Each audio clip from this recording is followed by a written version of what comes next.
Moraes vota pela condenação de mais 5 réus pelo 8 de janeiro.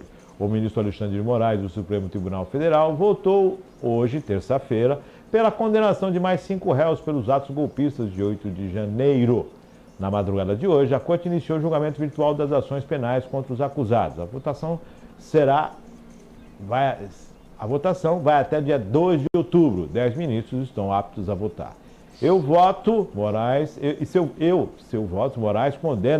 Em seu voto, Moraes condena os réus João Lucas Vale Diófoli, Jupira do Cruz Rodrigues e Nilma Lacerda Alves a 14 anos de prisão. Davi Beck foi condenado a 12 anos e Moacir José dos Santos condenado a 17 anos. Todos foram denunciados pela Procuradoria-Geral da República pelos crimes de associação criminosa armada, abolição violenta do Estado Democrático de Direito e golpe de Estado e dano qualificado. Pela modalidade virtual, os ministros inserem os votos no sistema eletrônico e não há deliberação presencial. O julgamento é aberto como um voto do relator. Em seguida, os demais ministros passaram a votar até o horário limite estabelecido pelo sistema.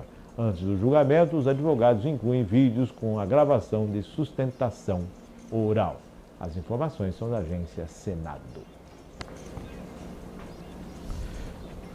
Interessante isso, né? Interessante. Quer dizer, nós estamos discutindo o voto de um ministro agora.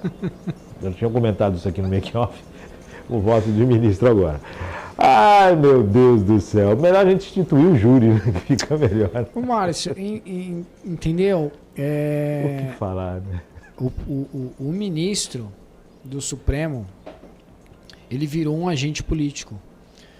Como a gente comentava há alguns anos atrás, a gente sequer sabia quem eram os ministros. Eu não sei quem estava envolvido na área, quem atuava diretamente. Porque mesmo a classe de advogados que trabalha em primeira, segunda instância, não comentava sobre comentava sobre o Supremo, sobre o colegiado, mas não sobre o ministro propriamente.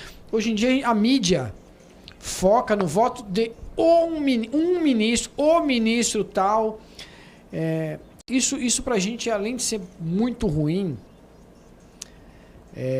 você perde aí a impessoalidade, que é o princípio básico da administração pública.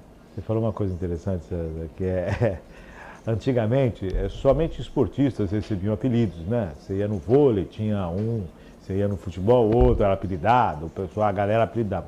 Agora até ministro já tem, né? Xandão. É isso aí. Então, quer dizer, Xandão. Você vê como a gente está perdendo realmente vôlei, né? eu não sei nem se seria a credibilidade, o Supremo, assim. E outra coisa que para mim já falei isso dias atrás, repito, crime tem que ser combatido, tem que ser punido e tem sim que ser aplicada com todo rigor a lei. Agora, esse crime aconteceu em 8 de janeiro. A gente está em 26 de setembro. A gente já tem, com esses daí, já 15 condenados. Claro que é o voto desse ministro, né? Falta o restante, né? Mas se o civil rito, vai ser... A gente já tem 15 condenados. Márcio, é engraçado, é irônico, como muitas vezes... mas o processo, ele precisa de mais provas, e a gente passa aí décadas para julgar um crime. Principalmente os políticos. Principalmente políticos. E de repente, num caso desse que envolve centenas de pessoas, cara, em 8 meses, a gente já tem a condenação. Técnica para isso, temos né? capacidade técnica, condição, tecnologia, porque inclusive DNA está sendo usado para CSI. Exatamente. Para se comprovar a participação de alguns integrantes, alguns criminosos. Então, assim, a gente só precisa... Aí é que tá, não tem que ser parcial. A gente precisa atuar com rigor da lei a todos que cometem crimes. É triste essa visibilidade que o Supremo tem tido, especialmente os ministros, alguns deles, em especial, Então, antes, se o ministro passasse do seu lado, você não sabia quem era. Essa notoriedade, ela vem carregada com essa visibilidade toda, Então, né? Que traz aí essa sensação de acompanhamento, um Big Brother judiciário, né? Esse acompanhamento, César. E de repente essa não é uma... De repente eu começo será isso um vislumbre da...